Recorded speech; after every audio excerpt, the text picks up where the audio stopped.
Hello, friends, and welcome back to another episode of Football Manager Therapy. I am your host, Rich Owens. It's lovely to see you. We missed you last week. It's been far too long. It's been far too long. I'm delighted to announce as well that 2 records in a row, baby. The full FM team are here. The United City FM Kev is here. Jabberoo is here. Calum is here. Everybody's here. I'm also here. You know that because you've heard me and you've seen me and you've experienced me emotionally, physically. We're all here. Kev, how are you this morning, my friend? I can't point in the right direction, but I'm doing fine.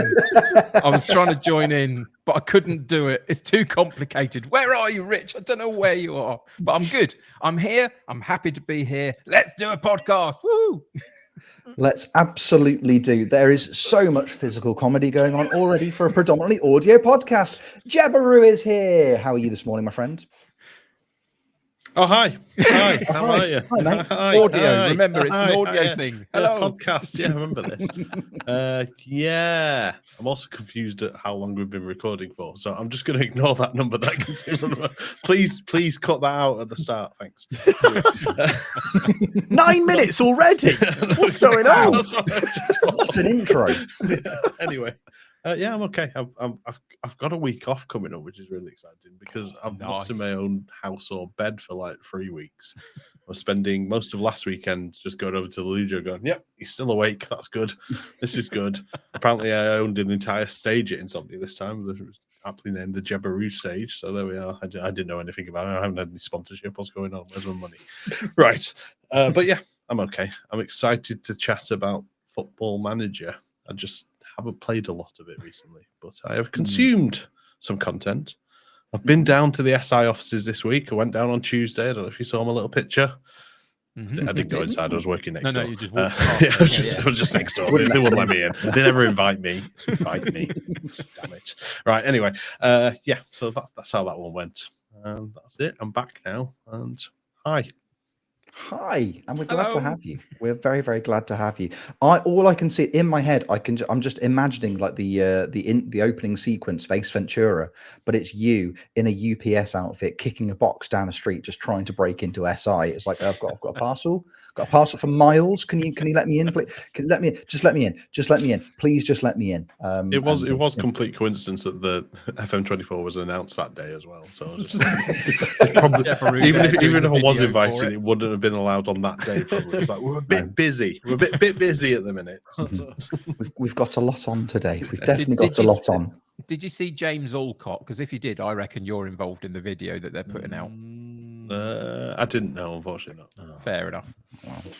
Which is what he's contractually obliged to say. Yes. Those NDAs. There we go.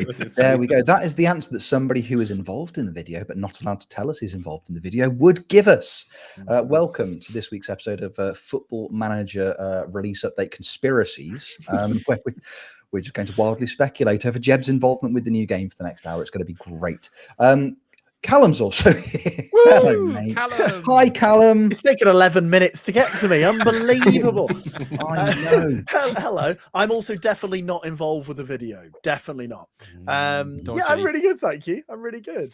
It's lovely to have you all here again, isn't it? And it's going to be an interesting week this week, talking about a new game.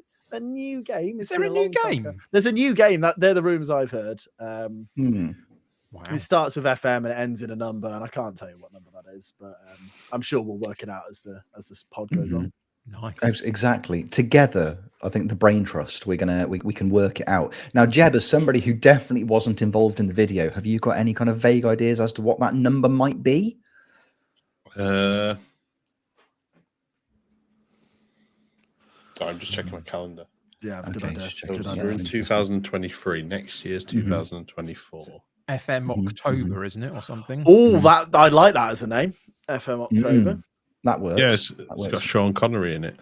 Right. FM24, I think it's called. I think that's what they're going to go with. He's definitely in the video. He's definitely in the video. He knows. He knows all the information. He knows. Oh, honestly, look at that. According to the time, we're 12 minutes in. Somebody just pressed record ages ago, but we've already had a Hunter Red October joke in this week's. I'm so happy. So happy. But it looks really purple. It looks like, well, I think it was Curtie that pointed out it looks like an orange twirl, which is a nice twirl, to be fair. Yeah, why not? Absolutely. The most it's let's be honest, it's the most delicious looking iteration of FM yet. FM24, it's officially been announced. We have release dates. The FM24 Orange Twirl Edition. You can only buy it for a limited amount of time, but my goodness, it's going to be delicious. We can't wait. It's coming. We have release dates. We've been given information about some upcoming new features that are going to be appearing in this year's version of the game. It's a nice time. It's an exciting time as a content creator. It's just an exciting time as somebody who plays Football Manager, because we're nearly 10 and a half months into this year's game cycle. We're coming towards the end of FM23, and this is when they start releasing all the little tidbits of information, all the new features. Announcements are going to be made over the coming weeks. Plenty to get excited about. But before we start talking about the newer features that they've announced over the last couple of weeks, I guess the main question for me, fellas, is it's a bit of an interesting time for Football Manager in general, isn't it? Because obviously we've had information about FM24, loads of information about FM23. My gosh, if anything, too much information. Yeah, totally. Too much information about FM23. We've had FM24 information. We've also had some announcements about FM25. Now, we were talking about this before we went live. Callum, you were making it's a very interesting time in terms of the grander scheme of the lifespan of a Football Manager game and the future of the game, isn't it? It's very unusual for a game to go, this is the new game, and here's the one after it. And that is what FM have done. And I think it's a very bold thing to do. There was a lot of criticism from various regions of the internet, as there are for most things, let's face it. But there was a lot of criticism for FM23, and they acknowledged that. And in the statement they put out earlier in the year, however, they have put themselves into a predicament of sorts, I think. I think the stalwarts will absolutely still go and buy FM24. I mean, I'd stick my neck out and say we are probably all going to buy FM24. I'd guess this next year's podcast would be pretty tricky if we don't. But will there now be a group of people who are potentially thinking, is FM24 actually FM23.5? Do I need to purchase this game? I don't know. There might be. Yeah, it's one of those weird things, isn't it? As you say, with the FM25 announcements being brought out so early, they've talked about it's a whole new rebuild. You get the feeling that FM24 is going to be the last FM as we know it. I think there are going to be so many changes moving forwards. So I think FM24 is kind of it's the last hurrah of the current format. I mean, looking at some of the features and some of the bits and pieces that have been announced, Kev, do you think that there's enough in there to kind of keep? Because let's be honest, everyone that is on the screen that you're listening to at the moment in any capacity, people watching this are all pretty much going to be FM diehards. It's a comparatively niche game. It's not got the broad mass appeal of a game like FIFA, for example, Call of Duty, those kind of things. Do you think there's enough in there to keep a die-hard player base interested, Kev? That's a tricky one. I think this will be the question that SI have asked themselves. Can we mitigate some of the unsettled nature of the last 12 months and find a way to make the fan base go, okay, it's not quite what we're looking for, but it's okay because it's coming. And so for this one, I'm just going to enjoy it. Or are they just going to, well, it's not the next one, so I just don't care, and be bold about that statement? I think that's why they made the release of 25 known now, so they can try and mitigate that. We won't know this for the next for a couple of months, I don't think, until we get to launch day and a couple of weeks after it, when people have played the game. Then you will start to hear on Twitter and various other forums, what do people think about it? Is it enough? Is it okay that it's not enough because something else is coming? Or if it's not enough, am I just really cross about it? And I suspect, Rich, here's the rub. Come closer, Rich. You'll like this.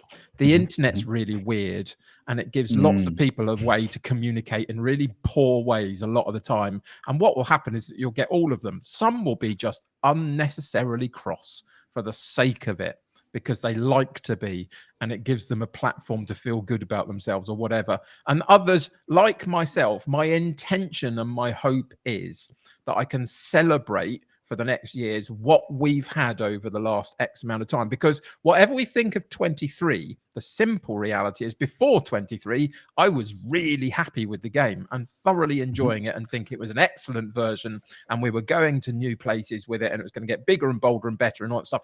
And that is still the case. It's just not quite gone where we would have hoped it would have gone. I think with 5 on the horizon, should I say, I think 24 will just be a celebration of what we've got. And I think we should celebrate it, because you never know what you might think about 25. Yes, Kev, exactly that. Exactly. I'm so glad you said that, because for me, I'm way more anxious about 25 than 24. I think 24 giving us more of the same. I like what we've got. I'm not very good with change. So that might be a personality trait, but I like FM in its current, ways and the way it is. FM25 does scare me slightly in that sense, because what if they create this thing that I don't like as much? They are going for a big old change there. But touching on your sort of point there, I think FM24 will be the game that people wait. I think people will wait and see. I think in the main, most FM players will just buy it as gospel. You don't really need to see adverts and features, because you like the game, you're gonna get the next one. And I think that is how most people go about it. Whereas I think this is one of the first years where people might wait a little bit.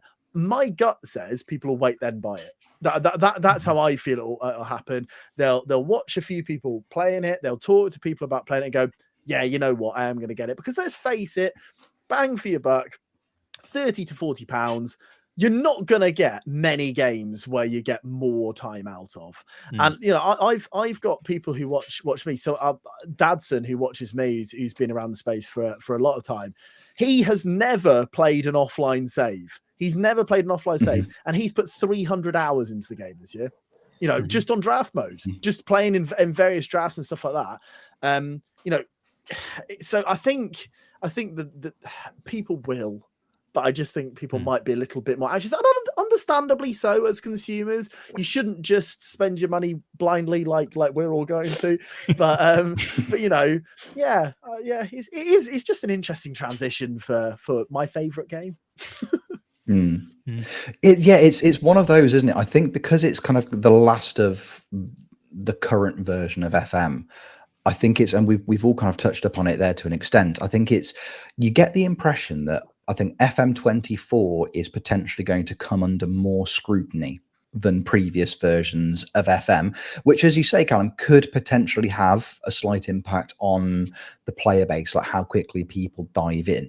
But then again, that's generally speaking, that is the case for a lot of, more popular games. It's in the build up to release, and in those first couple of weeks, that's when everybody is kind of like hyper focused, hyper critical.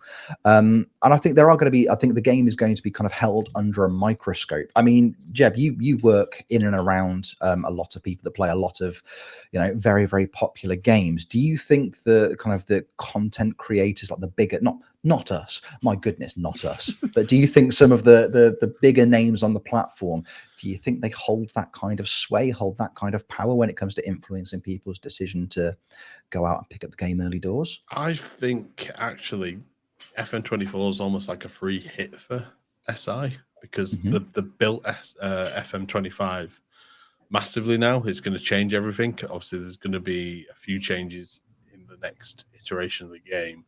There's going to be some things that we want to improve, things that we've been screaming out for. And I think it's like, I think as Calum raised, some people might just skip it and just go, well, it just looks the same. There's a few extra bits in there. I'm going to wait for FM25. The issue, they've got a few issues with FM25. One, it's going to be difficult for those people who sit on the couch and play on the laptop that they bought from Currys or wherever years ago. They're not going to be able to do that. It's not a sponsored segment. You get laptops from other places. But yeah, that's going to be a difficult thing. I think there is going to be a performance issue for some people on that. And then one of the big issues this week, and I think Sai Maggio did a video on it as well, is I'm not sure if you're aware, Unity basically this week went, oh yeah, all these games that you're making, we want some money out of it now. And they've literally gone out and said every single game that you play, you've got to contribute something towards Unity now. Unreal Engine did that, and they did it from the start, but Unity have just kind of just put it in, and it's crazy like how much they've done. And I think you even looked on things like the stock market, the Unreal Engine stock went up 20% this week because of Unity messing up, and it's like they're the two main things that games are built on, the two like platforms that they build on, and it's caused a bit of an issue, caused a bit of friction in the community as well, like just in gaming in general. And it'll be interesting to see how SI adapt to that as well, because obviously they've made this big jump over to Unity, and now Unity have gone, well, you sell 6 million copies of this game a year. Great. Lovely. We're going to get loads of money out of that. So it probably will impact them a little bit. It's interesting how that one comes out. But like I think it's a bit of a free hit, FM24, and it might not sell as much as it did this year. But if they can make the improvements, some of the stuff that's promised is really exciting. I mean, all you have to say is set pieces to most content creators, and they'll just go, finally, I don't have to do near post or far post. Which one am I going to pick this time? Who knows? That's it. That's all you don't take my near post away, Jeb. I always near post away. Always near post, but apparently it's far post now. But you know, Callum doesn't like change. I do not like change. I do not like it. So it's particularly in draft tournaments, near post corners. I mean, I'm going to play in one this evening, and I'm just going to get near post cornered, even if I've got Supermen at the back or Supermen up front, etc. It's going to be near post corners or far post corners that will probably ultimately decide the way it goes. But I can see the likes of the bigger creators, they're going to still do it because it's their job.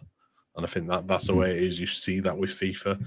The amount of hatred for games like FIFA from content creators, like the bigger ones, they can't stand it. But you can guarantee 6 p.m. they're there every single day for the fresh content that comes out, regardless, because that's how they make their money.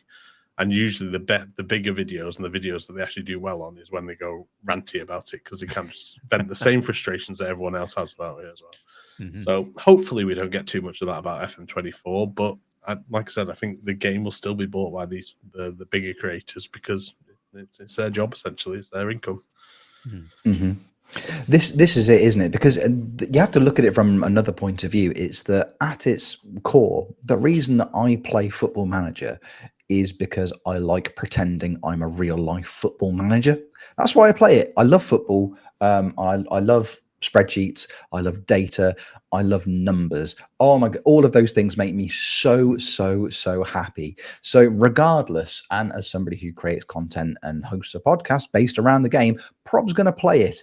This has come up previously, like before I was involved in content creation, I was always very much a skip a year kind of guy. You know, all of my FMs on my old Steam account are all odd numbered, because that's when I started buying them. And, you know, I went from 9 to 11 to 13 to 15, just skipping a year, because I was like, I will easily get 2 years out of one of the versions of this game quite comfortably. And then by the time the version, 2 years time comes out, there'll be enough new stuff in there to kind of keep me interested. But the more time you invest into the game and the more time you spend playing it, and especially kind of, entering the content creation universe, part of you have to play the most current game anyway, but also you're like, well, I enjoy it. I've played a lot of, FMs 19 through, 23 now. I've played a lot of, and I've really enjoyed all of them. So at its very essence, it's a game based around managing a football club. And that is enough at its core to excite me enough to want to play the new game anyway.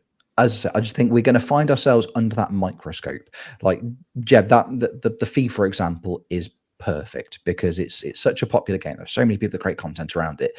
It's just every single aspect of the game is held under a microscope, whether it's the gameplay, whether it's the responsiveness of the controls, whether it's how ridiculous the microtransactions are, the pack weight for when you're spending your real life money on the fictional gambling in the ultimate team game mode, even down to the minutiae of how responsive the control sticks are, like how functional the menus menus are, everything is held to, it's under a microscope. It's held to such a high level of criticism. I think there's going to be a little bit of that in this year's game. People have been screaming out for graphic updates. That's been one of the biggest things that the creators have been talking about, updates to graphics, which obviously has been announced for FM25. We've seen a couple of screenshots from the in-game graphics for FM24.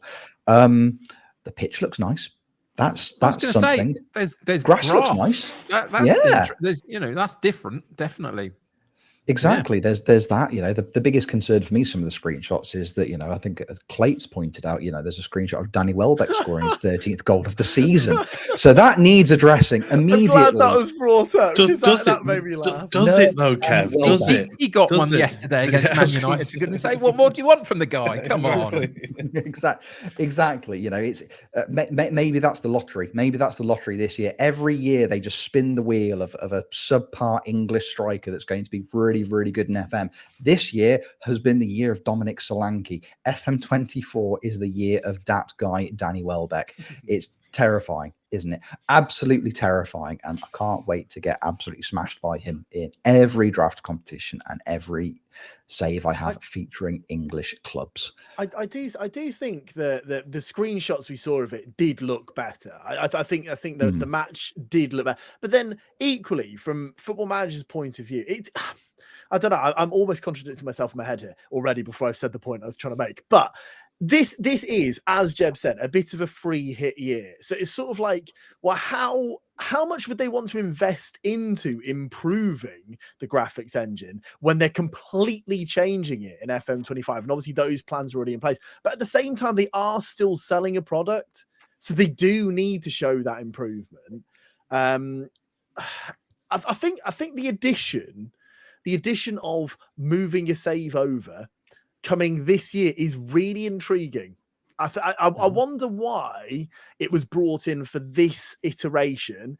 Is it another way of sort of going, oh no, please buy FM24. You can even bring over that save you love in FM23. You can even bring that over, almost like as another sort of selling point to try and get people through the door. But I think if they're putting FM in the current iteration of this is the end of it, the graphics engine is not going to be a masterpiece, is it? It's not going to be. I'm just so intrigued to see what FM25's graphics engine is going to be, because people are going to be expecting a big step up. And as Jeb said, will that kill off a lot of people who are playing on very old laptops, which just about get through?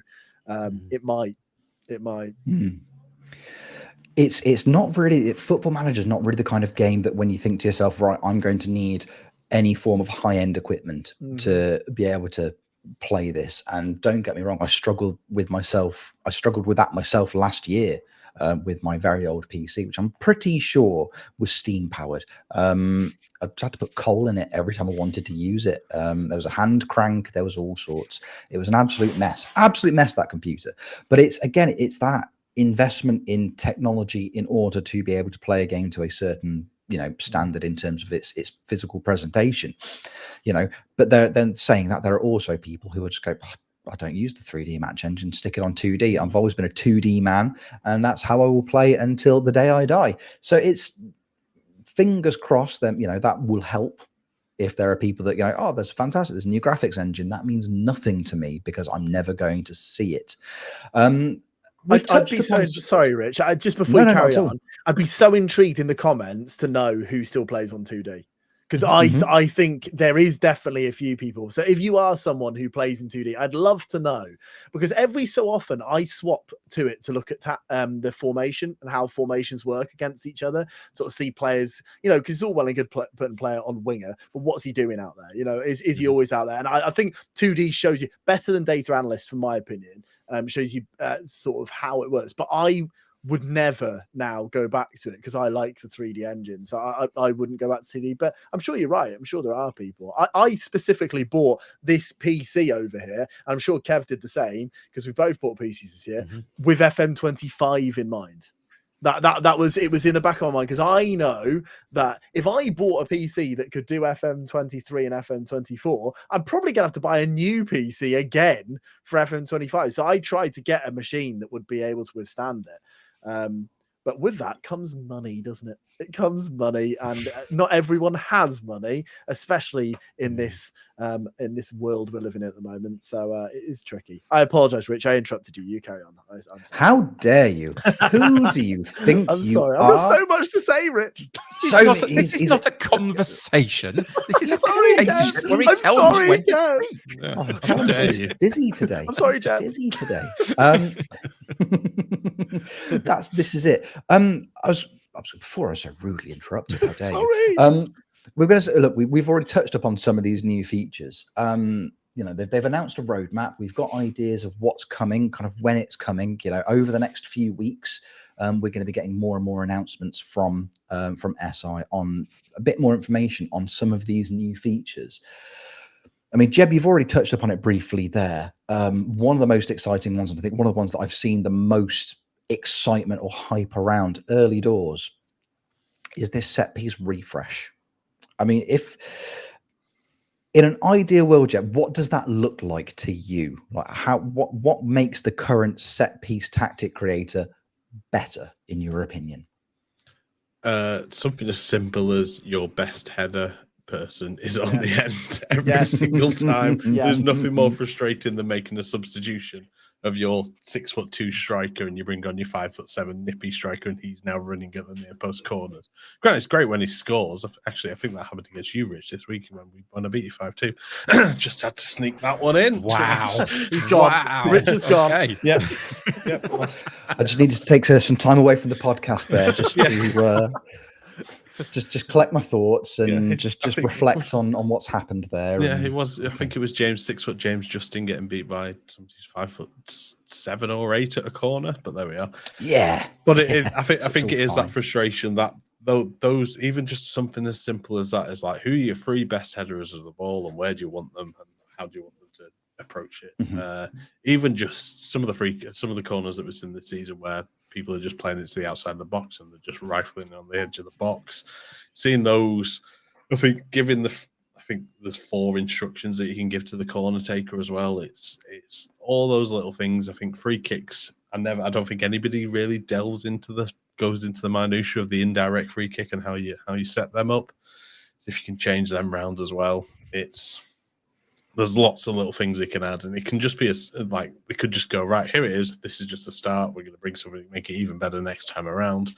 But yeah, I think just a little refresh on it just to make it simpler and easier to use and less frustrating, especially like I said, that the substitution one is the one that always frustrates me when you just substitute somebody off. It's the same with when you defend in a corner as well. You suddenly have your 5'8" attacker marking their big beefy attacker and you've got no chance at a corner then. I hope it's something like your penalty taker, for example. So you've got your penalty taker, and then you've got your second penalty, third, fourth, fifth. Yeah. I hope it's the same for headers. You go, right, this is my best header, then him, then him, then him, then him. And you sort of set that up. So as you say, you sub your header number 1 off, header number 2 then naturally goes into that slot. And set pieces do scare me a little bit. I think in a sense of PvP will be very interesting if there's a lot of flexibility on it. But even offline, if it's too... I anticipate an early patch for set pieces. That's what I'm calling. Because I reckon very, very soon, someone like RDF will find this one and go, if you put the corner here and you put 7 men there, it's a goal. And I think there will be teething problems with it, shall we say, depending on how much of a refresh it is. But at the same time, it's needed, isn't it? There's a couple of issues there that they have to figure out then, isn't there? One is we have all spoken so far about, we want it to be our number 1 header in this particular position stuff, but we haven't talked about it from the defensive point of view. Yeah, that's what I mean. That's really key, isn't it? It's really key that if you're able to put your number 1 header in 3 different spots or whatever and say, wherever he is, aim for that. And that's you have to be able to say to your 3 top central defenders, you are marking the 3 top individuals that are in our box, wherever they might be or whatever that might look like. And I think that's vital. The other thing, of course, is that there's been a little bit of a conversation this time round in FM23, I believe, a little bit about the AI of managers. and how they actually respond to things. Now, the question ultimately would be, if I'm ultra successful with my club, it was Rich that said it on one of his streams recently that I was in. If he's at a club and he's successful, I'm sure it was Rich, and then he walks away from the club, I want to be able to come back in 2 seasons and see what the AI did to it. Was it you that said that, Rich? Yes, yeah, we're going back because and looking at some of normally the AI comes in and teams. messes it up, basically, and within 2 seasons you go back and 2/3 of your world-class talent has gone. They've hardly made any money. They've bought 3 central defenders in with heading of 1 and, you know, whatever it is. And you look at it and you go, well, what did they do to my side? It's ridiculous. So if the AI is not good enough to run the club in a broader sense of how they set their setup and how they bring players in, how are they going to be good enough to be able to say, if you're going to do this with your 3 best attacking players, how do I defend it? How are they going to stop it? Yeah, I applaud the AI if they found a central defender with a heading of 1. That would be incredible. It would be incredible. There's one out there somewhere. Jumping reach 20, heading 1. You go, whoa! This is the ball every time. It's just ragdoll physics. That's all it is. No, this is it. I think that my ideal scenario with this set piece refresh is very much in the way that when you're setting up your initial tactic at the moment, how, you know, if you're set right, I'm having a midfield 3. I want the midfielder on the left of that 3 to be a Mazzala, but I'm actually not 100% sure what a Mazzala does. Oh, it's okay, because when I click on the word Mazzala, I get a nice little graphic, I get a nice little description of the role, I get to see the movement on the pitch of how it should be working. Go, oh, okay, that makes a lot of sense. I think allocating specific roles like that during set pieces would be absolutely super, because it gives you a better idea of what's going on. Because you say at the moment it's basic, you know, your options when it comes to set pieces at the moment, it's Celine Dion lyrics in it. It's near, far, wherever you are. That's all you get. That's all you get. Wow. Thank you. That's the end of the podcast. I don't think we. Good night, everybody. He's done it again. That's all you get. That's all you get. And it's right. We've bought off our massive striker. Our tiny striker is now on, but they're on the near post trying to fight their way past Virgil van Dijk. It's not going to work. I think that a little bit more clarity in specifically how those roles work, and also defensively as well. I think if there's not an option defensively, just to go right, setting up set pieces. Tallest marks tallest, second tallest marks second tallest, third tallest marks third tallest. Like that solves the problems straight away. That should be a simple thing to implement. But also just a little bit like, okay, this is how the player roles work from this set piece. So somebody who starts centrally, who's going to make that run and then attack the near post, you know. Or the biggest thing for me is about short corners.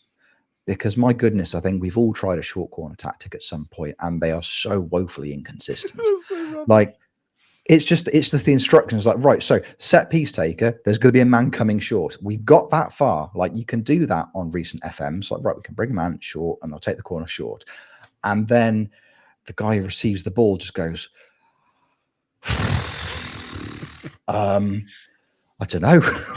Where do we go from here? I'll pass it straight back to the corner taker, who's now in an offside position. Every time. Every Yes, he's single offside. time. I was literally going to say that. He's always offside. Why have you done that?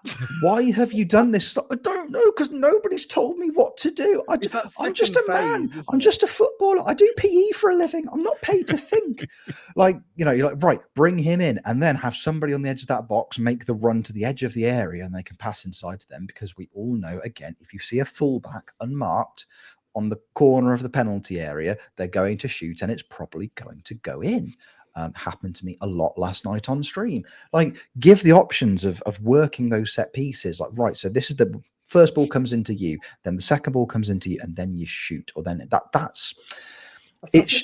I think that goes to Kev's point, though, about you then need to be able to counteract that with defensive corner tactics. So, like, if you're playing a game of football and you can clearly see they're going short, you will set up differently. However, at the moment, there's no way of sort of having, if a short corner happens, this is how we defend it. And it's just, if a corner happens, this is what we do, isn't it? And I think that's the issue I find. I mean, I found on this year's iteration, I can't remember if someone on chat told me about it, but I had a centre defender who's 6'5", So I always had him marking the tall player. That was what I always put him down as, mark tall player. And the amount of goals I conceded from corners was ridiculous. I was like, I don't get this. He's marking the tallest player. Why is it not stopping it? And then someone said to me, no, just put him on player mark. Don't put him on mark tall man, put him on player mark. And he wins every single header. Every single header now. It's ridiculous. I don't know whether it's an error in the game, but every single time Regan Reaney gets up and he heads that ball away for Slough. And like that small tweak is really helpful. But I think that is where, and as I was going back to my original point, that is where I think it could potentially go wrong with the set piece refresh if they go heavy on the attacking and not so much on the defending. Because as you say there, Rich, okay, you've gone short. Now I want you from that short corner to put it to the edge. It's almost like a different phase because the defenders are out of position. The attackers are in a different position now. Defensively, you're then always going to have a second phase of that as well, because you're going to have the man maybe going short to the man who's short. Then you're going to have people marking on the edge and stuff. And it's very complicated. I can see why they haven't altered this till now. That's what I would say, because I think this is a minefield. I really do. I think it's going to be very, very difficult to get correct. There's one set piece that nobody ever talks about that I would love to see a really significant improvement on. And that is goal kicks. I really want to see an improvement on goal kicks. The reason being is that for a lot of 23, I've been playing a 2-man up front system with a big man and a little man, kind of, and looking for that target forward. And my goalkeeper is good. He's got a decent kick, all that kind of stuff. His vision's all right, whatever it might be. So he's good. You know that he can kick a football. So why does he always aim not at my target forward when there's 2 options up there? And I've said, kick it to my target forward. Yeah. What I would love to happen is if you've got a target forward that you're using specifically, I want, in the instance of a goal kick, I want to overload.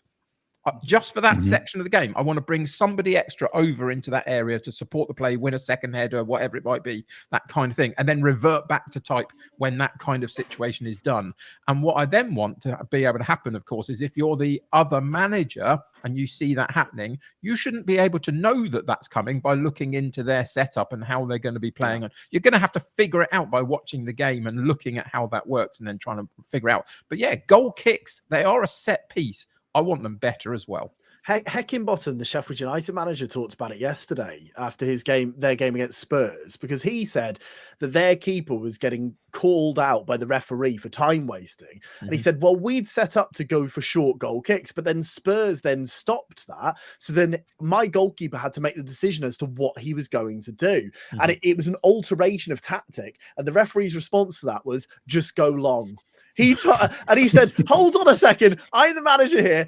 You are the referee. You should not be telling me what to do tactically. But it was because you are right. It's a big part of the game. And if you get goal kicks wrong, you just the ball's coming back to you every time. Like it's like Sunday league stuff. You knock it long, it comes back and they attack you again. You knock it long, you win another goal kick, and then and it's just that cycle over and over again. So you do need that out of possession and in possession alterations, I'd say, and setting up for that, because as you say, if you've got a big central midfielder, get him up there with your target man, get a second target, because all the goalkeepers haven't got 20 kicking. That's the other thing. So they're going to be slightly wayward, so they might not necessarily be able to pinpoint that one singular man out of the 20 outfield players. He might need a target to aim at, more of like 2 or 3 players rather than that one. But now we're again in that particular instance where you can understand why they don't do this, because how many iterations of variants and random things are going to happen that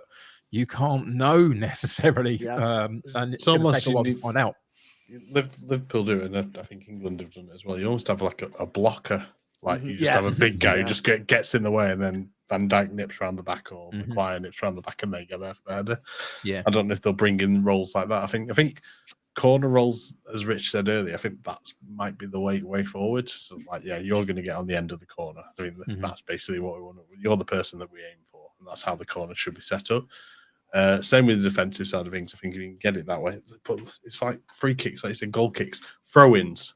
Throw-ins, honestly, awful. You try any throwing routine, they just go, oh, you want to throw it long? There's no one in the box to get it. There you go. Oh, I'm giving it to the amount of goals are conceded because of throwing it away. It's going back to FIFA, if you play FIFA online, if you've ever played FIFA online, the most frustrating thing is if you don't get your throwing out straight away, because you'll never get to any of your players because they're all blocked by every single other player. And it's somehow happened on FM where you just go, oh, I've got a throw in. It's quite an attack. Oh no, I've conceded. So yes. Yeah, it's frustrating. But like I say, they've announced that there has been a refresh. And refresh to me is an exciting concept, because that means that there are going to be newer features, and I cannot wait, because it's gonna give you that creativity from your set pieces. And I think for every attacking option that you've got there, I think it's just going to force us to think more about how we set up defensively in those situations. Because I will say, hand on heart, that for every set piece routine, attacking set piece routine I have created this year. And don't get me wrong, there's not many, but for every single one that I have made, my defensive corner is practically unchanged. So I just try and win the headers. Just do your best. Just get up there, try and win the headers. I might alternate how many players I've got on the edge of the box, but again, if you're setting up defensively, again, it's like you set right, okay, you are my diminutive Colombian central defensive midfielder. There is no point you being in the box for this set piece, because you're not going to win any headers and you're probably going to push somebody to give away a penalty. But if I sit you on the edge of the area and your role is to mark one of the smaller men who is sat there on the edge of the area, if that short corner happens, your job is to instantly start tracking one of those free players on the edge of the box and close them down. That should be, and I'm saying this from the point of view that somebody who's obviously programmed loads of football management video games, it's the kind of thing that you would hope could be implemented. It's a man marking system, but you're just man marking somebody who's going to be covering a wider area of the pitch in this phase. I've been saying this for a long time, that everybody has their own individual thing of the first thing they think of when they want an improvement. Some it's set pieces, some it's the graphical element and stuff. For me, it's defensive intelligence. It drives me nuts. FM23, the worst part of the game for me is watching your central defenders stand there and watch strikers just run past them, through them, round them, over them, and they just can't get back. They can't challenge for the ball. They're done and they're caught out of the game. And whether it happens to my team or the other team doesn't bother me either way. It's ridiculous that the defensive capabilities are not good enough. I want opposition to outplay me, not hand it to them. And I think we hand it to them too much. And that's the tweak that I want somehow. And the other tweak I want, and it's something that I think is missing from the game, is attacking from defending corners. Because I've never seen a counter-attack goal that's like you would see in real life. I think there's obviously a couple of famous Man United goals back in 2009 where it's Tevez, Rooney, and the Portuguese guy. Salah last season, just boot it straight out as soon as he gets it to it and he runs off and he scores. You never see that in FM. It literally gets to the edge of the area, they get the ball, they lose it, and then that's it. The end of the highlight. See, I found that in FM22, I found a way of doing it, but FM23 killed it. So I'd literally just had the lad on the edge of the box, who Rich was talking about, who's marking the guy on the edge of the box, was my quickest player. So he had the best acceleration. And then someone who could put the ball in the back of net, but was also quite nippy up front as well. And then he'd get it. He'd just run through it. And it was magic. It was sometimes you saw it's like, I've made this happen. But it doesn't work anymore in FM22. I still try. I do the exact same corner routine, but it doesn't work. But again, it's the subtlety, isn't it? What you'd love to be able to happen is that halfway through the game, you analyze a couple of the set pieces and you realize, for example, we've got my striker up front, they've got two central defenders back, that's all, or fullbacks back, let's say, defending their area from their own corner. I want to be able to go, right, okay, I'm going to be brave here. I'm going to leave 3 players up and then literally from my box boot it down the field and see whether one of those 3 can outdo the 2 that's there and try and change the game. But it's just the subtleties of it don't quite work, and in the way that you can set it up in that sense. You can, but it doesn't quite work in the way that I would like it to at the moment. So yeah, it's all about the subtleties, isn't it? And the subtleties then open so many variants that it becomes a bit of a problem and it might be an issue. I think it's the limitations of it being a game. If we were managing an actual football team, 100% you'd do that. But this is a simulation, isn't it? You know, so I think that is part of it as well. And sometimes the frustrations with players and stuff like that can be, okay, you know, I can get really annoyed about something that a player's done and someone goes, well, what's his concentration? Oh, yeah, it's 4. That might be something to do with it, you know. Oh, he's gone through and he keeps missing one-on-ones. What's his composure? 6. Yeah, well, that might be the issue, you know. And I think that is the other side of it. You know, there's so many moving parts within it, decision-making, all this sort of stuff, that the mental attributes are so important, aren't they? It's great. I love this though. Like what a great informative chat we've all had about set pieces here. It's brilliant. God, we should record this and release it publicly. I think people would enjoy this. I think people would enjoy this. It's the new game, set piece 24. So, Rich, I've heard you're a big fan of speed dating. Is this true? Good segue. Wow. Very good segue. Very good segue. But isn't it though? Stuff the segue. I want to know who you heard it from. Come on, tell all. It was you, Kev. I know that I've got headphones on, but I'm just terrified that my wife just heard that. No, I'm very, very committed to you, my love. She's out there somewhere. I can hear a hairdryer. Somebody's having their hair dried as we speak. Yes, I am. I love it. What a wonderful concept speed dating is. I'm assuming that's somehow related to Gary Speed. I don't know. But what a concept. If I sat down on a date and somebody just held up a picture of Gary Speed, I think I'd just propose. But yes, speed dating. If only, Jeb, if only there was a way that, you know, a vaguely similar concept could be introduced into a game of Football Manager. If only. If only. Are we going to have to wine and dine our players before they sign? Yes. I think it's the agents, actually. So I don't like them. In non-league, it'll be hold on. How does that work in non-league? Because they don't have agents. So is it going to be a room of the players, or is this going to be an empty room? That'd be it's just going to be a McDonald's drive-through on the M1. At this point, do we actually need to tell everybody what we're actually talking about? Yeah, probably. That's a good idea. It might be. Yes. Let's keep it vague. Let us know what you think we're talking about in the comments. There you go. Just leave it there, or who we're talking about. Drama. No, there's been the announcement of the transfer room. The transfer room is coming to Football Manager 24. Basically, as Jeb says, it's not a million miles away from a speed dating format. It's Jeb. Tell us all about it. Go on, tell us about it. So there's a report on it in the Athletic. So I've read a little bit about it. So essentially, at Chelsea this year, they had a load of tables laid out. Their agents sat behind the tables, and they just have time to sell you their players or the people that they have on their books. And there's a few deals that went down there, and it's something that they're going to bring into FM. And I don't know if it's going to be, it's almost a little bit like when you go to the trial games where you go watch all those players, but unfortunately all the other managers are going to be there at the same time. I've said that this, like the transfer room in particular, if they bring it in and we have it during the network game, it's just going to be absolutely bedlam, and it's going to be amazing. Because it, like Rich, he tried to sell me James Maddison, and I was going to buy him. Honestly, really was going to buy him. Definitely going to buy him for 5 weeks. I was definitely going to buy him. Didn't buy him. Curtis Jones was better. But yes, anyway. Yeah, it's so the agents are all sat behind the table. They get all the managers and they go, "This is who I've got. Do you want to buy this? Look at this. This guy can go 10 kilometers in a game. Definitely. There's nothing wrong with him. He's not injured in any shape or form. Do you want to buy him? Go on, let us know what you want." And then so they'd approach you and you go, "Oh yeah, I'll give you 5 million." And let's say Kev goes along, goes, "Well, I'll give him 6." And then Rich goes along, goes, "I've got a curly whirly." Does this convince you? That's a Rich thing to do. It's a key part of my transfer negotiations. Thank you very much. Always go through curly on you. Not in your pocket for too long though. You don't want to give a melt. God no! You wouldn't get it out of the pocket. Be so It becomes part of the pocket. I mean, I'm amazed he's still got curly whirlies in September. They only come in selection boxes, right? Actually, Christmas goods come out early anyway, so that's true.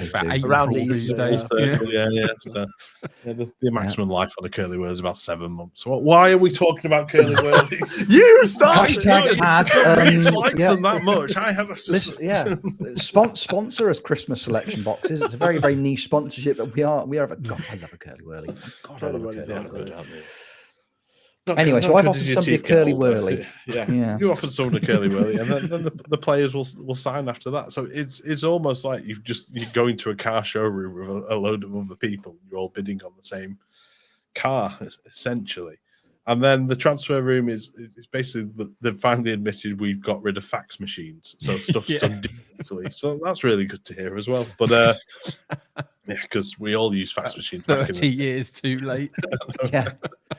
The FM24 special edition, you get your own pager and then a BlackBerry. It's very exciting. Very exciting. Can't wait to set that up. It's honestly that aspect of the game for me. Yeah. If you've not played a network save with friends, start one in FM24 and then just utilize that because it's going to be so much fun. It's very, very, very exciting. I mean, they've highlighted the fact that it's I always butcher his name. Is it Gorkez, the lad who was at Coventry, who's now gone to Sporting? They've highlighted him as one of the prime examples of that's kind of how that transfer came to be. It was very they used the platform, and they ended up moving £20 million they got for him in the end, which was not terrible using I think it's just going to be brilliant. I think agents coming and pitching players, you see little bits of it on transfer deadline days, don't you? If you actually do a transfer deadline day, but again, it's the players that are offered to you, sometimes they just seem like they're coming so far from left field. You're like, well, there's no point in me even bothering to read some of these. But if it becomes a feature in and of itself, then you're going to be a little bit more inclined to actually stop. And it's when the agents come to you and say, hey, have I got a player for you? And have you now? It's like, oh, he's great. And he's going to revolutionize your midfield. Is he? What's his name? John Joe Shelby. No, I'm all right. Yeah. No, I think actually, as it turns out, I'm fine. Yeah. I think the other thing that will add as well is it's almost like pre-scouting as well. Before you send your scouts out, they'll tell you a list of players who are available. And I don't know how far it will go to the actual transfer room. The transfer room is now like players can now just register themselves on it, which I find great. Like, can you imagine Jadon Sancho straight on there? Excuse me, Mr. Transfer Room, help me. Eric doesn't like me. If it gives players again, because we've all had it, you set up your squad, you've got your starting 11 in mind, your team goes on a bit of a tear, everyone's fit and healthy, so your starting 11 is picking itself, and then you notice the morale of your third choice striker or your fourth choice central midfielder starting to drop and drop and drop. Then the opportunity for a player to, let's be honest, just to Peter Odemwingie themselves gives it's exciting. It's really, I want to see an email. It's like, Jadon Sancho's just turned up at the training ground in a Range Rover demanding to be let in on transfer deadline day. I want that level of interaction. I want the opportunities for players just to go rogue and just to go into business. I think similar to the way they've got FM set up with players where they don't make players go rogue or go crazy. It'll definitely might be a new gen feature. And I think the other thing is that offer players to clubs. It's probably the most frustrating feature. I think they've completely revamped that. It's like, off players clubs, I want 20 million. Okay, here's a load of bids that I've accepted that are 4.2 million. Is that all right, boss? No, it's not. Now I've got to manually go in and reject every single one of those stupid bids that you've accepted. Oh, and we're paying 50% of the wages. Great, nice one. Well done. You've done a really good job there. So, hopefully it eliminates that, because that might be one of the biggest frustrations about the transfer market in FM currently. Yeah, it is really difficult. As you say, the offloading players feature, which they've announced, is going to make a lot of saves so much more straightforward. Because you've touched on it there. James Maddison, the James Maddison saga from, oh my goodness gracious me, from 2 weeks ago on the network save. Just physically impossible to get rid of him. If you've not watched the network save, my star attacking midfielder James Maddison, just out of nowhere, it's like, oh boss, we made it to the Champions League. I don't want to renew my contract. I'm off somewhere else. Bye-bye. I'm leaving in a year. So straight away, like, well, I've got to cash in because he's a commodity. And then somebody just kept me hanging on for 5 weeks, making me think they might buy him. It was Jeb. I can't believe you Jeb did that. Kev, I can't. Kev would never. Kev would. I can't believe you would do this. Kev did put in an offer bid for him. Master behind He him. is. He is. Look at me go. I'm dancing. I think the transfer it was so stuff, hard to shift him. So hard. I think the transfer stuff though shows that even though FM24 might look very similar to FM23, behind the scenes of the game, it's going to have quite a lot of I'm going to say subtle tweaks, but it might not even be subtle. There might be considerable tweaks, and I think that is what excites me about this game, because I had a conversation with someone this week about the UI and about the fact the UI should have been changed for this game, and I disagreed, because I think there's so many skins and stuff you can put onto your game. I think most content creators that you go into their streams or their videos have got some sort of skin on it, whether it's their own that they've created or someone else's that they're using. I don't think it's that important, as much as it would have been nice. You know, I think people would have given the generic Football Manager one a go and then potentially moved away from it. I don't think that's that important. I think the behind the scenes stuff is really important. I think that did need a refresh. And what is so exciting about the features roadmap, not just the fact that they've put it out so nicely with all their dates and stuff, which is wonderful to see. Absolutely love that. It's the fact that there are so many tweaks to things that people have been asking for tweaks to. And I think I think this is the third time I've brought up Jeb's comment about it being a free hit. They're giving it a go, and I think that's great. I think it's really, really good that they are giving this a go before their big flagship FM25. Give it a go now. If set pieces don't work in that way, brilliant, because in FM25 we're going to do it this way. And you know, it's just talking about this with all of you is just maybe even more exciting for FM24. I'm going to be honest with you, it really has.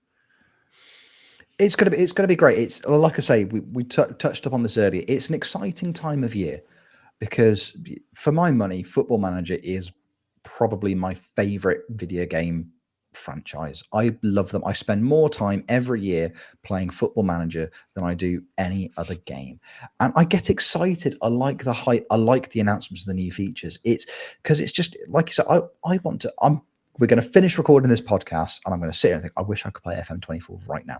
I wish I could, because I'm ready. I'm ready to be excited. I'm ready to be hurt again. I want it all. I want the full emotional roller coaster. Like, just bring it on. Give me that new game. It's a really, really exciting time, and I think a lot of the stuff that we've touched on, there's been that it's one of those things that there have definitely been room for improvements, and I think. Talking about the transfers again, one of the things we didn't touch on there as well is just how difficult it is sometimes to sign players on loan. How concrete the loan negotiations are with clubs when it comes to bringing somebody in. It's like, no, you are X% of their wages. You are going to pay. This is how much you're going to pay a month if they play. This is how much you're going to pay if they don't play. Is there any wiggle room there? No. None whatsoever.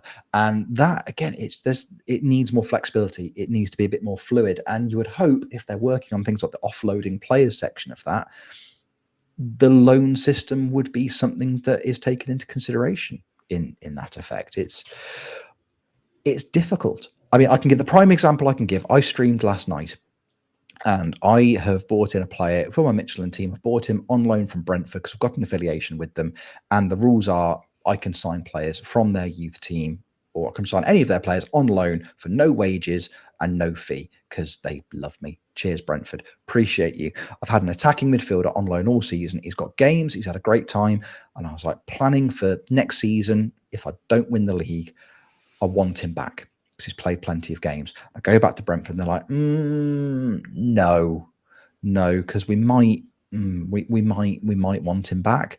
And then but then you can't negotiate a wage, you can't negotiate a fee, because that defeats the purpose of having that player. So what I've had to do is I've had to go in and I've had to say, well, I won't give you any money for him. You can't have any wage, you can't have any monthly fee for the player, but I will give you at the end of next season, and it had to go up to a fictional £60 million if you let him come back. I'm never going to give them £60 million because I don't think if I continue that save for another decade of seasons, I would never have £60 million at the club.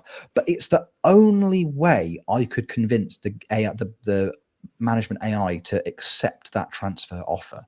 And that just seems really silly. I shouldn't have to do that, because they should know, well, you're managing a club in Denmark. They're never going to have that kind of money. But it should also be flexible enough. They go, well, he's getting first team football. He's in the reserves. Surely just let him go and play.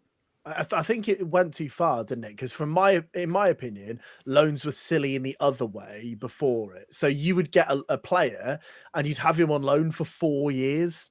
And I don't think that was realistic. So I think what they've tried to do is go, no, that doesn't work. We're going to try and it's the change of environment. That's the thing I always get. We'd like him to have a change of environment this season. It's like, what do you mean? Our environment is absolutely fine in Slough.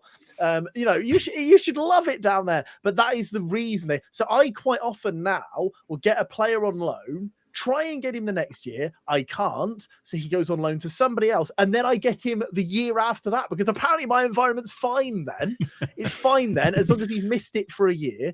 It must be the air or something. I don't know. But that, so they put that in, and I really don't like that, because you're right, Rich. Someone told me that early on in the game cycle. This is the way around it. Give them a silly optional fee and they will then accept it. And I don't think that should be a thing, because that is something that straight away goes away from the immersion, because that's just it's never going to happen. And it's not cheating the game, because it's something that's in it, but it feels a little bit dodgy, doesn't it, when it's just not going to happen ever. It's taking advantage of exploits, isn't it? And that in and of itself, FM is a game that you don't play to. And again, we've talked about this previously. There's no right or wrong way to play FM, but for me and for most people I know that play the game, it's not the kind of thing where you want to be taking advantage of exploits. You're not playing a beat 'em up where it's like, oh, well, this character you can do like an infinite combo that never ends, and you can win every match really, really easily with it. It's not like playing a game like FIFA where like, oh, here's a way where you can score from kickoff every single time. Like, we can do that well because I need to win this game because it's important in terms of my rankings and the rewards I'm going to get from this game. I want to play FM because it's the immersion. You've hit the nail on the head with that. It's the immersion aspect of it, and I don't want to feel like I need to cheat to improve myself. Like I think it was FM21. There was the glitch where if you had 2 offers for the same player, you could accept one of the offers, go to the other offer, and then you could renegotiate the offer with the second club. So if it was a player that was worth like 50k, you could accept an offer of 40 from club number 1, go to club number 2, bring down the drop down menu for all the different values, take it all the way down to like 200 million pounds, click on that, and then go back to the other transfer offer, and it would somehow it would change the transfer offer to the 200 million, but it had already been accepted. And I saw a video on it and I was like, cool, that's in there. I will never do it. Yeah, absolutely. Because I don't see the point. It's like, well, that's something that somebody's figured out, and fair play to you. Because when you see people, it's like when you watch speed runners, it's like, hey, here's a way to skip 50% of this level. You're like, wow, how have you figured that out? Credit to you for doing it, but it's never going to be something that I do. And it's just taking advantage of exploits in the game that I'm also never going to do. What do you mean? I've been playing with a 4-2-3-1 variation of again compressing my Scandinavian triple crown save. I don't know what you're talking about. That's a different thing. That's a different kind of exploit. Shut up, leave me alone. I'm ashamed of myself. I'm so ashamed of myself. No, there's plenty to be excited about, isn't there? I think looking at all the features, looking at all the different bits and pieces, and there are some that have been announced that we just don't have time today to go into huge amounts of detail on. Maybe we'll go into more detail on them in upcoming episodes, but there's plenty there. There's absolutely plenty there for us to get excited about. I'm ready. Like, I wasn't joking. We're going to finish this podcast and I'm going to be like, right, let's do it. Let's get FM24 on the go. Let's get a save sorted, because I've had an idea. We were talking before we went live. We've all got content ideas for next year, and it's very, very exciting. I was going to say, I'm not sure. You went here. Jeb was just getting his coffee. But yeah, there are plans. It's an exciting time. I'm going to do a save with a team in the National League South called Sloth. Mm-hmm. Yeah, now, do you spell that SLOW, SLOUGH, or SLOT? SLOT. Always SLOT. Oh, if you know that reference, then you know that reference. You know. My feet really hurt. I feel like someone's treading on my toes. It really hurt. Oh, what are the chances? Weird that. Really weird. You show him, Callum. Start a Pescara save. That'll show him. It's a really nice exactly. shirt. Then sign the good Schlotterbeck. That'll teach him. Yeah. Hey, good luck trying to sign him with that money. It's all right because you get 2 transfer offers to the same player, right? And then what you do is just change the second one. Okay. Thanks for letting me know. That's all you have to do. That's all you have to do. It's called the art of the deal. There we go. That's the key. That's the key.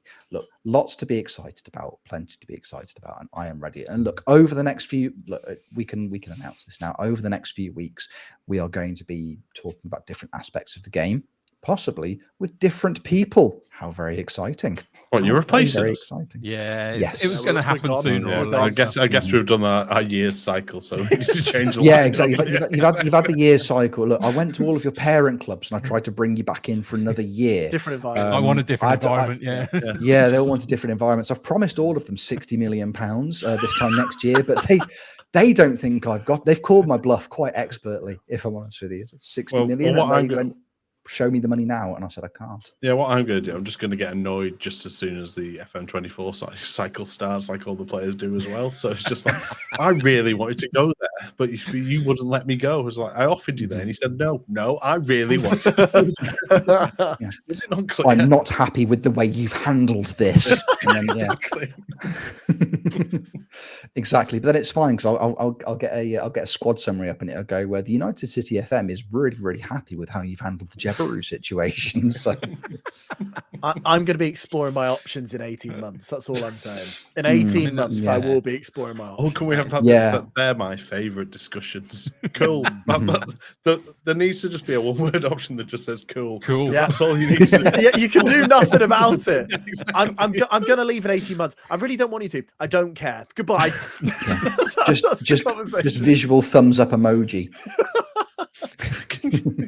Can you just have this might be a request to FM24. Can we just have you have your 5 answers and then there's a 6 answers, just one word, just like cool. Yeah. Fine. Yeah, sure. Exactly. That's what we need. That's what we need. Look, we've all the effort that's been put into press conferences and player interaction, agent interaction, and you can go through all your different moves. You can do your hands on your hips, you can do your outstretched arms. We just want passive aggressive. That's all we want. What do you think about PSG and PSG's interest in your wonder kid? Meh. About time. Yeah, they sure are. I don't know. Who cares? They're just going to buy him. So great.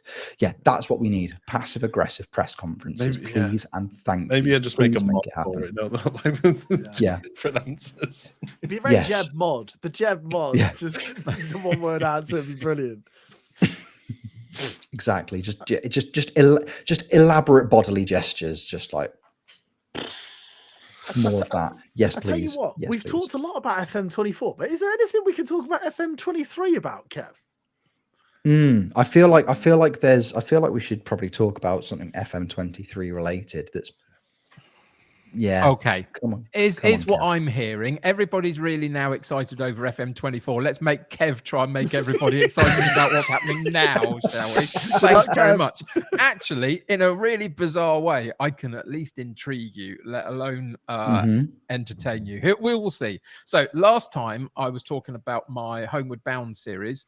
We were in Lazio and we were struggling to get the Serie A title. We'd gone past the 3rd season mark and we were fighting with Inter Milan. I think the last time out, they beat me by a point to win the title. We had a subsequent season after that where they beat me by 3 points to win the title. So I went backwards, obviously, which was really disappointing.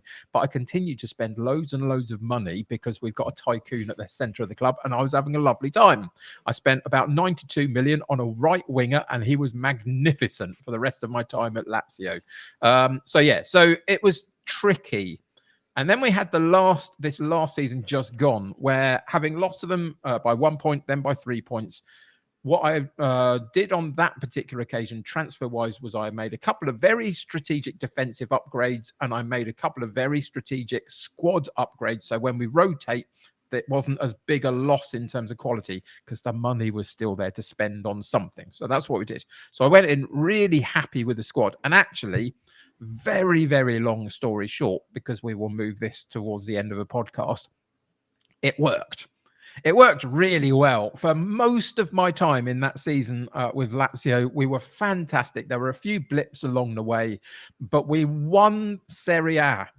We won Serie A by about 14 points in the end, and it was just magnificent. It was one of those times where most of it was watch them play and have a lovely time. And occasionally you had to rethink a little bit when you came out of a Champions League thing and you didn't do well there or something, and it had a knock-on effect in the game. And so a couple of matches later in Serie A, you dropped some points and Inter were breathing down your neck and all that stuff. But mostly it was absolutely fine. And we won the league, which is fantastic. And then it gets really complicated. So, okay. So the rule of the game that I was playing with Homeward Bound is if you win the league of the country you are in, you get to cross the border into an adjacent country and repeat that process till you get home to England to win the Premier League. But if you do it after 3 seasons in any league, you have to move sideways and not forwards because that adds jeopardy and stuff to the journey. So because we were in Italy for about 6 seasons in the end, couple with Fiorentina and 3 or 4 with Lazio, obviously it's a sideways move. So I now have to go and make a sideways move. And we decided it would be Austria because that would still have to send us through the likes of Germany eventually to get home to England. So that there was a bit of a roadblock there. So we were due to then go to Austria. So I believe it was on about Monday of this week. We won the Serie A and I quit my job. On the Tuesday, we looked for work, didn't find any, but had a really lovely stream doing it. And I decided that because FM24 is on the horizon, we want to keep it moving. I would probably do a little bit behind the scenes and try and find something to apply for. So I would move the save on a little bit. So over the course of that evening into the next morning, I did that. Wednesday morning, I went back to play the game. And we are in June of 2042 or whatever it was. And I played a season and a half looking for work in Austria. And in that time, about 5 jobs came up, 2 of which were 1 or 2 of the top 2 or 3 in the league. So they were interesting to me. Obviously, I'd have loved Salzburg, but that was a bit of a no-go purely because they'd won the last 7 leagues in a row or whatever it was. And their manager had been there throughout and he wasn't going anywhere pretty much. So a couple of these jobs came up. I applied for 5 jobs in Austria in that season and a half, and I did not get an interview. And I was concerned by that. I found that a bit odd. Now, bearing in mind, my manager might now be aging a little bit, but he has won the Ukrainian, Romanian, Hungarian, Serbian, and Italian leagues. So he's got some credibility about him. He's a 4-star continental reputation manager. And I went to Austrian clubs and says, please, can I have a job? And they all went, and didn't even give me an interview. So I was a bit concerned by that. So for half a year, I then thought, well, I'll open up the search and I will literally apply for everything anywhere that I've got loaded up. And that was England, France, Germany, Italy, Croatia, Romania, Serbia, as well as Austria, and just see who's giving me opportunities in terms of job interviews and what the issue is. So for 6 months, I applied for everything. And there must have been 50, 60 jobs that I applied for in various levels. I got 2 job interviews and they were both in Serie C. Oof. And I did not genuinely, at this point, I did not have a clue what was going on as to why things had dropped off so drastically that this was what was going on. So I went to my stream on Wednesday, literally having no idea what I was going to do, and went to them and said, look, this is the situation. You can see all the jobs that I've applied for. You can see all the responses back. I don't know what's happening. I got laughed at by several fan bases of random clubs that you'd think, but I'm a multi-time winner of championships, for goodness sake. So in the end, because we couldn't find a route forward in the circumstance we were in, we had options. Ultimately, the game had broken. We'll come back to that in a second.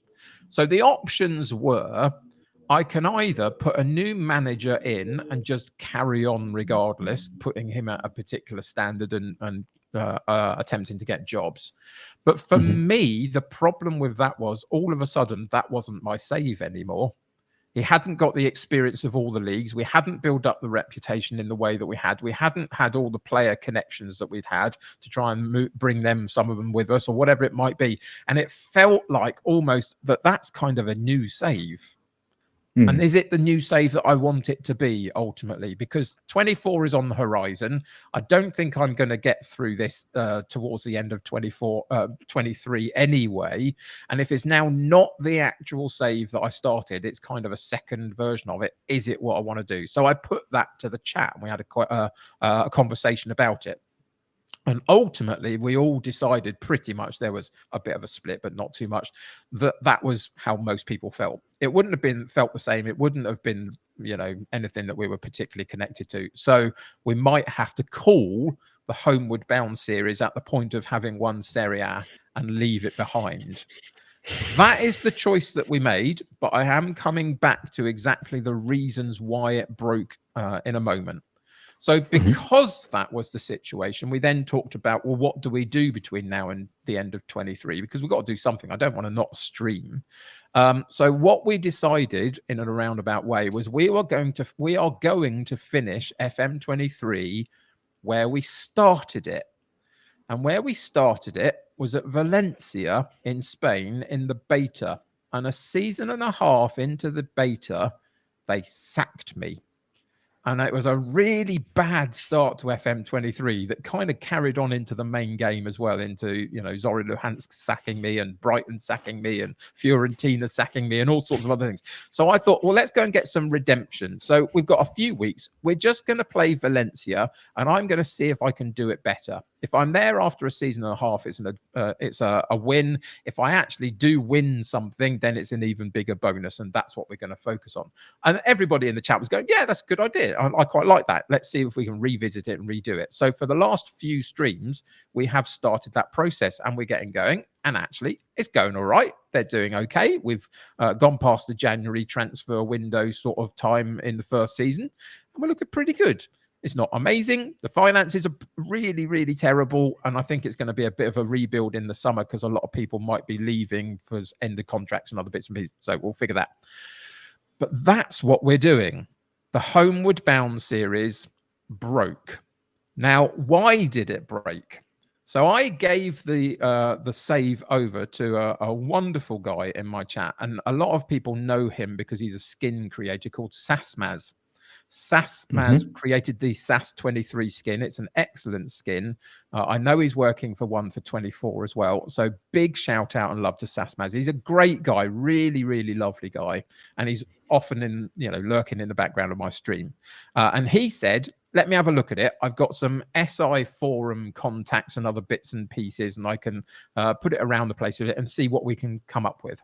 So I was kind of a little bit reticent to do it just because it feels a bit odd handing your save over to somebody else and playing about with it in that sense. But I thought, well, I've got nothing to lose. It's kind of done. I can't make this work. So he took it on.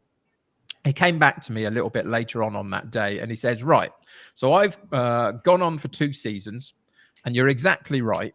I applied for several different managerial positions across the board. I got one in Serie A and one in some other random low-level league, and maybe a couple of international teams that offered me an opportunity, but nothing more than that. So it is broken, and we're trying to figure out why. He then came to me later in that day and said, I've sent it to a couple of my guys. There's a couple of SI experts and forum guys and stuff, and we have figured out, I think, what had gone wrong.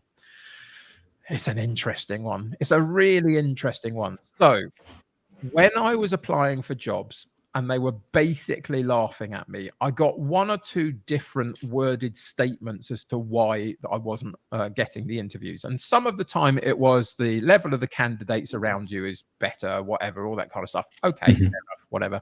Sometimes you think maybe it's the size of club. They just weren't interested in me yet, all that kind of stuff. And that's fine. But there was another one, and it kept coming up. You don't make the most of set pieces, and we're not sure that aligns with our values. The perception of Sasmaz, who knows far more than I do, and the perception of a couple of SI guys that may or may not be connected to the game in a far deeper way than you or I am, is for 20 years, in my save, I did not ever tick make the most out of set pieces for any of my clubs. And 20 years into the game, 90% of clubs now absolutely need it as a guaranteed thing that they do. And ultimately, I don't do it, so they refuse to interview. That's mad. That is genuinely what they discovered as the reason for it. But ultimately, I had not ticked that box in any of my tactical setups, because why would I need to? I was having fine numbers of them. It wasn't something that was important to me particularly. And what we can't ever know last November when we play is what happens when you're 20 years into the future and this set of alignments align themselves, and what happens to the game. And the simple reality is most teams, for whatever reason, required it, and I don't do it. So my 10-month save broke. I could not find a job in it, and it ended. And I was devastated. In the most sort of chilled out kind of, it's all right, my wife's healthy, I've got a good life, the world is still turning. I was devastated. I'd put so much of my energy and time into a save that I really enjoyed, and I thought was a really interesting, unique kind of save. I hadn't seen many people do that sort of save in the same way. And we got to within a month of the new game cycle of potentially even acknowledging and accepting we might have to take it to the next game, which I didn't really want to do at the beginning of the process either. But okay, it's a novel way to actually test out that setting and see whether it works or not. Stuff. I'd even come to accept that, and then it broke, and it's gone. Yay! Happy holidays, everybody! Yay! Woo, everybody have a lovely day. Oh, that's such a gut punch. I hate that. I'm so sorry, Kev. That stinks. That absolutely stinks. But one positive though, the set piece refresh, you're going to be taking advantage of set piece delineation. You're just going to tick that box every time. Here's my one piece of advice that was given to me by one of these guys through the conversations I was having with Sasmaz. He basically said, if you are a one tactic manager, you have 3 for a reason, 3 slots open for a reason, and they would advise you to go in and create 3 tactics with as many things ticked across the 3 that you could potentially have. So every single one is completely different to the other one. If you're not using those spots for anything specific, and make sure that everything is ticked in some form to some level within one of those tactical setups, because then you negate the issue that I've had, because I just never clicked it for any of them. And yes, I immediately went in and ticked it for my Valencia save, just for the sake of doing so. Just to be on the safe side. But the irony is, Kev, we'll be sat here this time next year, coming towards the tail end of Homeward Bound 2 Electric Boogaloo. And you'll be like, I can't get a job for love nor money anywhere, because all the clubs are saying I'm apparently too reliant on set. I've become Sean Dyche. I don't know why. Now, the only response I've got for that, as a little bit of a thing, is I have already expressed through my Twitter what I'm doing for 24, and it's not the Homeward Bound, but it will come back, because it was brilliant. I loved it. It was such a good save, and it will be a different starting point and a different journey next time round and all that kind of good stuff. So it was great. And it will be something that hopefully will become a little bit synonymous with who I am and what I do within that kind of context of my save. But for now, it's a little bit painful. I mean, just the thought that one of the guys in my chat this week said we renamed him into one of my new gens because that's one of the things. And so his name's, and he says, forever he's just sitting there waiting for the next thing to happen. And you just go, no, don't do that to me. No, he's not. He's fine. He's having a great time. It was a really, really weird week, and I am trying as much as I can to get into the Valencia save, and it's difficult. It really is, because it's not what I wanted to be doing. But the streams are still great, and the people supporting it are great. And so, yes, as much as you are, Rich, I'm now really invested in wanting 24 to show up so I can move on and do something a bit different. But I don't actually have a beta save. So if anybody's got a suggestion in the chat, let me know. This is a strange time to bring this up, but a beta save. Why don't we all do the same one? It's a little FMT experiment. I mean, let's get some suggestions, obviously, from people. I don't mind that, actually. I don't have a beta save set, so it could be anything from mine. I definitely hadn't already planned mine, and now you've ruined it, Jeb, but that's fine. Well, if you've got yours planned, we can all do it. Yeah, we could all do that. I mean, no, granted. No, all right, okay. No, sorry. I'll tell you after pod, but you can't. No, it's fine. Okay, not a problem. We'll possibly. It's fine. I can always change it. I can always change it. I'll just. No. I like the suggestion. I mean, maybe not live on the pod, but maybe away from it next time. But yeah. See why I have difficulties with Calum. See, you see. Oh, unbelievable! Oh, wow! Trying to spin me back. Sorry for planning. Oh, Rich, get hold of your podcast for goodness' sake. I'm trying. I've lost it. I've lost control of the ship. Oh dearie me. Oh dearie me. Because we all know me, the big authoritative figure that I am. Everyone just stop. Oh, crikey me. Well, there we go. And on that bombshell. Yeah, quickly end it. End it quick. Just go. Goodbye, everybody. Oh my god. There we go. Well, regardless of the last 2 minutes of just disharmony amongst the troops, I've had a wonderful time. I've had a great time this morning. I've really, really enjoyed that. Thank you, fellas. That's been brilliant fun. I don't know about the three of you, which I still really enjoy saying. I don't know about the three of you, but I reckon that's probably a podcast. It absolutely was. And it was a joy. Felt a lot like a podcast, didn't it? Felt a lot like a podcast. Before we wrap up, I'd like everybody to tell everybody where they can find everybody doing content. Jeb, we will start with you, the man with the week off. You've got some content brewing this week and this weekend. Well, technically not you, but you've got some stuff going on. If I'm correct. Yep, I'll be lifting the Super League trophy tonight. So, I mean, come on, Jeb. We'll have that celebration next week. I say I will be. Somebody will be in this chair. Anyway, twitch.tv/Jebaroo. Hopefully, should be getting some Pescara stuff finished off. We've got a Europa League quarterfinal with Newcastle coming up this week. And then, I don't know, I might continue on another season if we get in the Champions League. We're pretty close to it now. So, it might finally happen. So, it might be a rapid final season coming up. Who knows? Fingers crossed for you, mate. Fingers crossed for you across all boards. And whoever sits in that chair tonight, I hope they do really, really well in the Super League for you. Yeah, okay. Callum, what about you, my friend? If people want to watch you doing a content with, I always struggle to remember who it is you're managing. Such a forgettable save. Yeah, I don't talk about it. No, okay, just won't talk about it. Kev, what about Callum?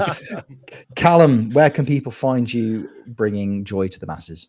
You can find me on Calum on Twitch. We are still attempting to find some way of closure on a Slough save, which some people are calling a massive failure. Those people are me. So we're not able to get out of the championship. We're in season 4. We're still going. We might do it this year. We probably won't, but I'm still going to be there plugging away with my Slough shirt on. So if you want to come and watch me, I'll be live Monday, Thursday, and a weekend day at some point. Perfect. Callum Ball 17.0. It's gonna be the one. It's going to be. It is. It's definitely the one. I've got a good feeling. Kev, what about you? If they want to see you continuing doing a fantastic job at Valencia, somewhere, wherever I might be. Yeah, you can find me at the United City FM on Twitch every weekday afternoon, 3 till 5 p.m. Come and join us. Come and console me. I've got a lot of problems to talk about with Man United this week as well, I suspect, from next time I go live. So come and support me through that as well. But yeah, that's where you can find me. It'd be lovely to have you along. Perfect. What about you, Rich? What are you up to this next week? Thank you. Well, you can find me at twitch.tv/Rich Owens FM. You will find me streaming things like the FMT network game, which is lots and lots of fun, and also the Scandinavian Triple Crown, kind of in a roundabout kind of way, I suppose. Because we'll get to spoilers, that another time. Yeah, spoiler. I might have won it all. Just thought I'd leave it to the very end of the podcast just to bring that up. It's fine because FM24's out tomorrow, isn't it? FM24's out tomorrow, so it's fine. Yeah. Imagine me coming up with a decent long-term save idea, and Mexico. B, having the audacity to finish it before the new game comes out. Mexico. Don't know what you're talking about. I'll stream something. It'll be Football Manager based. You'll enjoy it. Probably. I might. Who knows? Come and find out what it is this week. Who knows? I don't yet. But please do come and hang out. We'll have a lovely old time. That, for my money, gentlemen, wraps up another really, really, really enjoyable episode of Football Manager Therapy. It's been brilliant fun. I've loved every second of it. Thank you, all three of you, for coming to hang out with me this afternoon. And thank you, the audience, for watching, for listening, however you are consuming this podcast. If you're watching on YouTube, press subscribe, press follow, share it with friends. If you're listening to the audio, just share it. Just tell somebody, tell anybody. If you stood outside my door listening to this, that's just intrusive and weird, and you're not welcome in my home. There we go. Thank you so much, guys. Thank you. That's your family, Rich. Yeah, I said what I said. Thank you, everybody. It's been an absolute pleasure. We will see you on the next one. Take care. Love you lots. Bye-bye.